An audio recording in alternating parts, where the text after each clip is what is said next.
জামাতকে বলবো, যদি আপনি মনে করেন আমাদেরকে কোন রকমের বুঝিয়ে শুনিয়ে বর্তমান নির্বাচনের এই তরি পাড়ি দিবেন, এটা আমাদের দ্বারা সম্ভব না। আপনারা আসুন, বসুন, হক্কানি ওলামায়ে কেরামের সাথে যে মতনৈক্য আছে সেই মতনৈক্যগুলি মিটিয়ে আমরা এমন টেকসই এক ঐক্যবদ্ধ হব যে ঐক্যবদ্ধ কেউ ভাঙতে পারবে না, কেউ চুকতে পারবে না।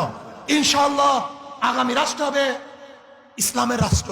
আমি জামাতকে বলবো, আপনাদের জন্য সুবর্ণ সুযোগ চলে আসছে। আগামীকালই নির্বাচন হবে না, হক্কানি ওলামায়ে কেরামের সাথে আপনাদের যে মতনৈক্য আছে বসে সমাধান করেন। চমৎকার এক সুযোগ, চমৎকার এক সুযোগ। দেখেন, নৈতিক ও আদর্শ মিল না থাকলে সাময়িক মিল থাকে না।